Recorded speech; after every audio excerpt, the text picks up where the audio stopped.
Sila ay lubang ng gilala sapagkat hindi nila naunawaan ang nangyari sa tinapay. Hindi pa ito abot ng kanilang isip. So bahagi ho na yung Ebanghelyo natin ngayon, ang Ebanghelyo natin ngayon ay ang paglalakad ni Jesus sa dagat. Yung Ebanghelyo kahapon, wala naman tayong isa kahapon, pero para po maintindihan ninyo yung konteksto nito, dahil anong sabi, hindi pa nila naunawaan yung nangyari sa tinapay. Kasi ang sinundan nito ay yung eksena ng pagkaparami ni Jesus ng tinapay mula sa 5 tinapay at 2 isda. So bahagi ko, tawagin natin ay the multiplication of bread and fish. Kaya hayaan nyo po para at least kahit paano yung elemento na binigyan ko ng pansin kahapon ay 3 bagay. Ano yun? Una ay may itinuturo sa atin sa Jesus. Bibigyan tayo ng trabaho. At anong sabi ni Jesus? Bigyan mo sila ng makakain. Yun ang sabi sa mga alagad. Pangalawa, bahagi kung minsan nahirapan tayo sapagkat kung minsan napakabigat ng tingin natin napakabigat ng atong kunin na iniagang sa atin ng Diyos. Pero kung tutusin, ang kailangan lang natin ay to offer what we have. Anong meron tayo? Ialay natin yun sa Diyos. Dali natin kay Jesus. Sa elemento ng Ebanghelyo,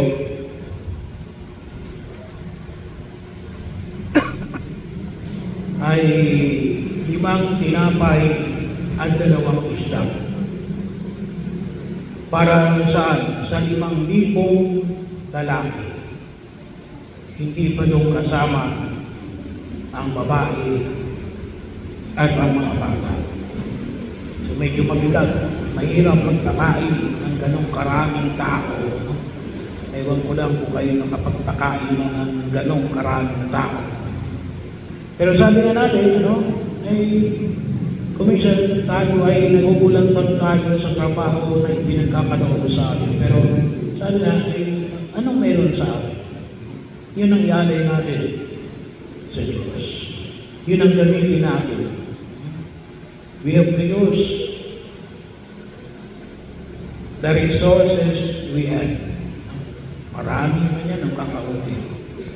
At pangatlo, ano yun? Pagtitiwala sa Diyos. Pagtitiwala sa Diyos natin, siya ang magpaparami ng tinapay at ng isda. Katulong lang tayo.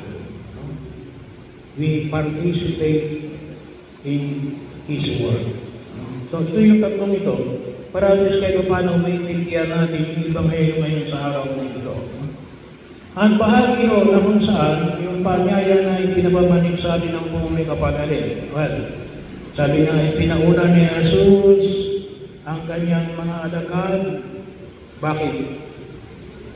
Kasi siya'y magdarasal. Siya'y mananalangin. So napakahalaga naman sa atin yung pananalangin. Kaya bahagi yun naman na makita natin yung pagkakataon. Kaya may isang bahagi ito ng ating paghahanda sa dakilang kapistahan ni San Antonio Abad, yung ating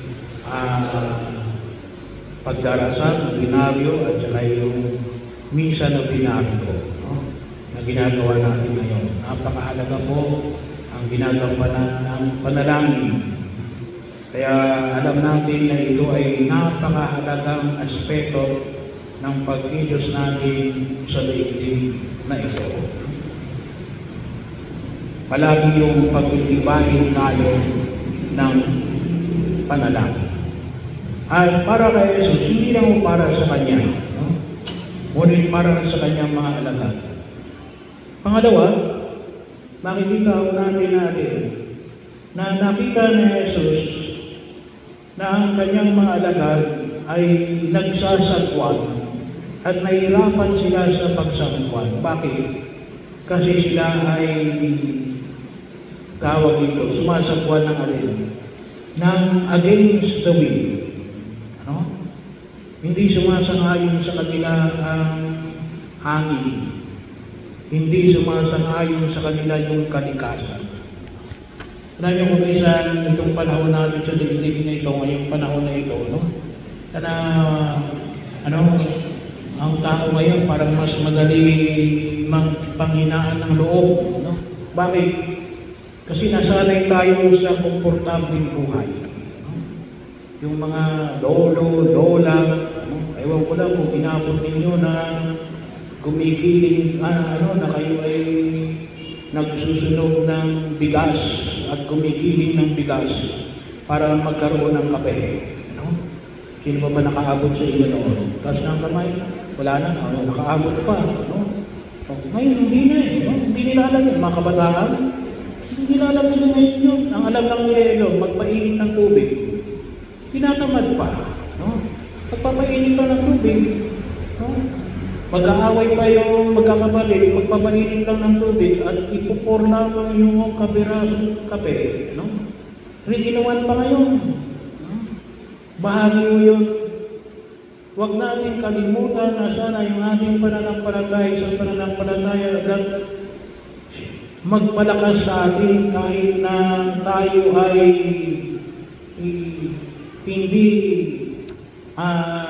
sinasang-ayunan ng sino man, ng tao, ng kalikasan, ano? Bakit? Kasi nakita natin na tama, ano? Tama, ano?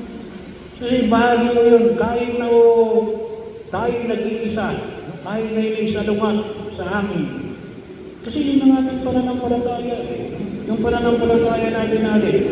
Hindi lamang sapagkat kaya mo gagawin niya, sapagkat lahat isang ayon sa iyo, no? Hindi, no? Kaya alam sabi ko, problema natin, halimbawa na lamang dito, sabi may nakausap ako rito, no? Pater, ang dami nakapark sa tabi, no? Pag pinaalis mo, nakapark sa tabi, siya pa magagalit sa iyo, no? Pag sinumpong mo sa barangay kapitan, ano sabihin sa'yo ng barangay kapitan? Butante yan no? Ayaw nilang may magagalit sa kanilang butante. Pero tama. Pero may mayroon pag gumagawa, wala. Bakit? Magagalit yung butante, hindi ka ibuboto. No? Yung kumisa sa atin, no? Kaya ang sinasangayunan ng kumisa natin ay mali. No? Ang sabi ng si Cheryl, kahit pasalungan sa hangin, bakit? Doon sila pupunta Yun ang kanilang patutunguhan. Hindi yung kabila ang kanilang patutunguhan. Bagamat paroon ang hangin, hindi sila patutungo doon Doon sila patutungo. No? So bahagi mo yun. Kaya pagkakataon na makita ko natin, kaya huwag kayong magtaka kung bakit kumisan ang ating lipunan conformist. Kasi yun yung gusto ng nakararami kahit na mali. Bahagi mo yun. Hindi yun pananampalataya. No? Hindi yun pananampalataya. Politika mo yun. Hindi yun relihiyon yun. No? Politiko yun. So, pero yun ang paanyay natin. Nasa na makita ko natin sa pagkilos. At yun ang tunay na pag-ulan. No? Bahagi yun ang kung saan yung makita ko natin. Ang tawag ako natin pagtutusin niya din, politically. No? Medyo mahina tayo roon. No? Pero yun na nga yung makita ko natin. Na sana maunawaan natin yung ipinahayag sa atin sa banal na kasulatan na alin. Na nakita ito ni Jesus na nahihirapan ang kanyang mga alagad kasi sila ay taliwas sa hangin. At ano yung panyaya ng pinahayag ni Jesus? Anong sabi niya sa kanya? Pangatlo, huwag kayong matakot. Si Jesus ito. Alam niyo, ang daigdig natin ngayon ay daigdig ng takulan. Unahan ng pananakot. Bahagi ho, kung minsan yun na nakita natin, Pero yung pananampalataya natin ay isang pananampalataya na hindi yung nakabase sa pananakot. At hindi yung tinuturo ng ating pananampalataya na manakot. At hindi rin tinuturo ng ating pananampalataya na matakot. At nawa makita ko natin yung ating pagtugon na alin. Ano yung kailangan natin? Yung sinabi ni Jesus. Huwag kayong matakot. Hindi lang yun. Basta huwag kayong matakot. Medyo mahirap yun eh. Kasi damdamin yun. Pero paano mawala ang takot natin? We have to look for Jesus. Hanapin natin si Jesus. Yan ang si Jesus at pakilala. Si Jesus ito. Si Jesus ito. Kaya kung siguro tayo natatakot, kasi baka hindi natin nakikita si Jesus. Nasaan si Jesus? Bahagi yun na makita natin. Si San Antonio ba pumunta sa disyerto? Kasi pumunta sa disyerto. Walang pagkain doon. Walang mag-aalaga sa kanya roon. Pero bakit naman yan? Kasi maliwanag sa kanya. Yun yung mensahe na ibinibigay sa kanya ni Jesus. Bahagi yun na kung saan makita natin. So hanapin natin si Jesus. Si San Antonio de Padua, nakita niya si Jesus sa disyerto. Pero yun ang bahagi yun. Tayo nakikita ba natin si Jesus? Saan natin nakikita si Jesus? Sa nanay mo, sa tatay mo, sa mga anak mo, sa asawa mo, nandun ba si Jesus? Sa bahay ninyo, sa kapitbahay ninyo, o kahit na sa sarili ninyo, dapat nakikita rin natin si Jesus sa ating pagkilos. At sana maging aware tayo na sana makita rin ng iba si Jesus sa buhay natin. Kasi yun yung elemento ng Pasko, ang Diyos na sumasa atin.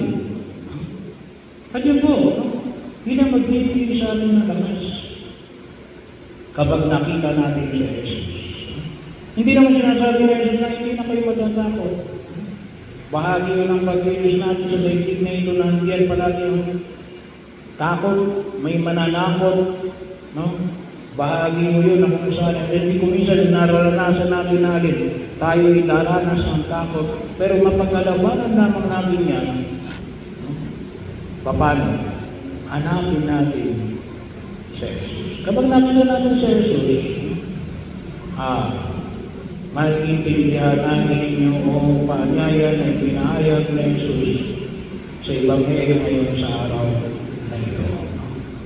Malalampasan natin at makararating tayo sa dakong na ating panutunguhan kahit na sinasalungan tayo ng malakas na hangin.